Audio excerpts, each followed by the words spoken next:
Hey, what's going on? John the Video Guy here. Welcome to my other bedroom. If you've been on the channel for a while, you'll remember this blue room, but I'm in here showing you some of my drone equipment that I use for my videography business. Now I have two drones that I have for my business. The first drone I have is the DJI Air 3. This is my main drone that I take out on most of my main gigs. And my second drone is the DJI Neo 2. Now I just recently purchased this, and this is a great compact drone. I've been really enjoying flying it so far, and you can get some really unique shots with it. So in this video, I'm gonna be going over my drone kit and what I bring with me to jobs. Not only the two drones, but also what goes along with them.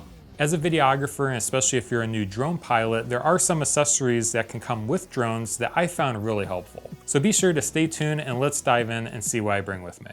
The first one is a pre-flight checklist. Now, if you're a certified commercial drone pilot, you know how important this is. And that's why in my latest post on my Patreon page, I actually came out with a template that you can use for your own drone flight missions. If you don't know, my Patreon has a lot of great files on there that you can use as a video editor or a videographer. There's a ton of editing assets along with other stock media that you can use for your own projects. So feel free to go check it out. The link is down in the video description and it really helps support the channel. But as you can see, I have in my hand here the pre-flight checklist, and this is actually based on the template that's available on my Patreon page, but it basically goes through some of the most important things to keep in mind before I even take off at the site. One of the first things you might want to buy as a drone pilot is actually a strobe light. Now these are required when you fly at night, after sunset or right before sunrise. This is required by the FAA if you're flying in the United States. And this is a relatively cheap product. You can buy any type of these on Amazon. This is the Lume Cube that I bought. So I'll link every product that I can in the video description if you are interested. But how this works is that you can just press and long hold to turn it on. You can see that it's strobing. And now from here, I can attach this on top of my drone. So with the Air 3, what I have here is a Velcro pad on the very top, and then this just goes right on top like that.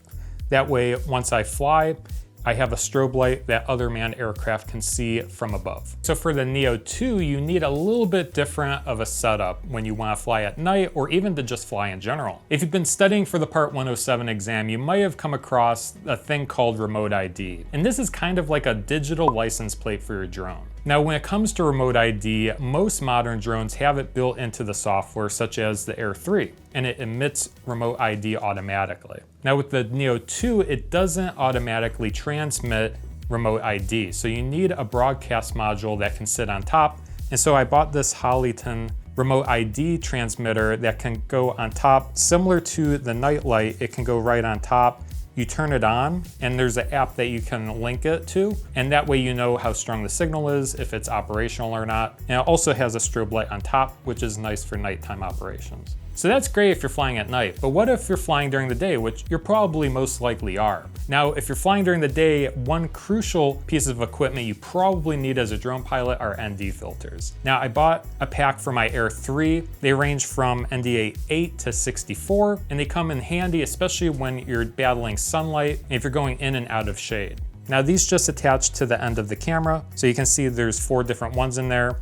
I'm gonna unhook this here. As you can see, if you get the drone, the Air 3 specifically, and very similar models, they just pop off from the front here. You can see on the side, you just twist it, pull out, and you can put on another ND filter right on top.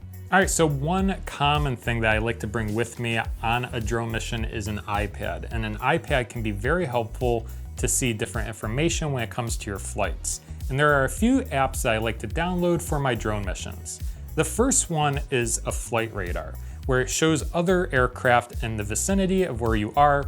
You can click on the airplanes and see how high they are, which direction they're going.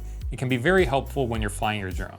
The one I have is called Flight Radar 24. I'll show it here, but I'm also recording on the screen. And as you can see, I was in Rochester Hills, Michigan earlier a few weeks ago for a mission. But as you can see here, I can zoom in and I can click on airplanes in the area and I can see how high they are off the ground, where they're located. And it gives me more situational awareness when I'm flying my drone. The second app that's really helpful to have on site is Autopilot. And this is an app where you can actually request airspace permission from the FAA. I like doing this ahead of time. Let's say if you're flying in this area here, you can easily click on that area. You can see that you need approval. And what's nice is that this app allows land, so you can get automatic approval. You can change the radius. You can scroll down, you can click continue, you can choose how high you want to fly, you can click continue, it'll just confirm, and then you can click submit at the bottom and you'll get auto approval. So this is how I get airspace approval if I'm flying near an airport, but this is very handy to see the airspace, and this is where I go to first when I get a drone mission, just to check the address and see if I can fly there or not. Now when it comes to weather, my favorite weather app is AeroWeather. It kind of looks like this. As you can see, you can search for an airport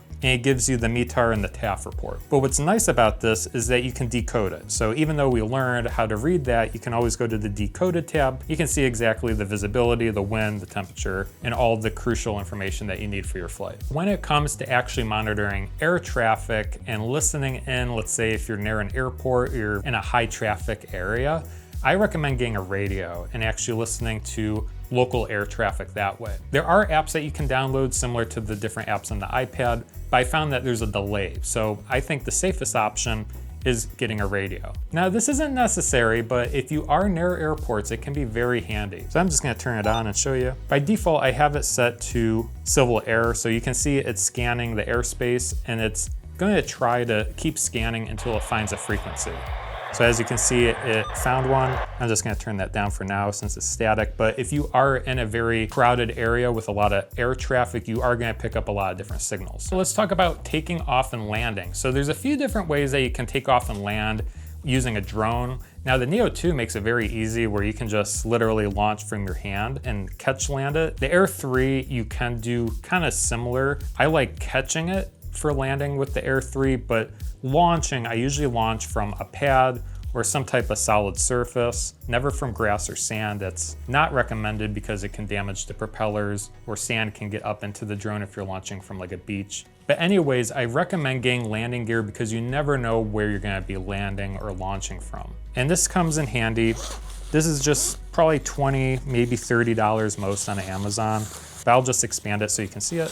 So you can see you have the landing pad in 2 colors here. They have little areas where you can stake it into the ground, which can be very helpful, especially if you are over soil where you can pound the stakes into the ground. And these can just go through those loops and just go right into the ground. Definitely on a windy day, I'll stake it down into the grass or ground, because if you don't, it will probably fly or the air can get underneath the landing gear. In addition to landing gear, I recommend getting a cart or some type of mobile station that you can launch and land, or even just work on your drone before and after your mission. So behind me here, I have the rock and roller cart, and this can be one of your carts that you could have on site. I usually don't take this one. It's a little cumbersome and big, but I have a mobile AV cart that I like to use that I take on missions. What's nice is on the top shelf, I can set up my drone and launch it from there. If I need to change out ND filters, it makes having that very helpful. But otherwise, that's a quick overview of some of my essential drone equipment that I use on every flight mission. If you have any questions, leave your comments down below underneath this video. But that does it for this video. I hope you enjoyed this a little bit different,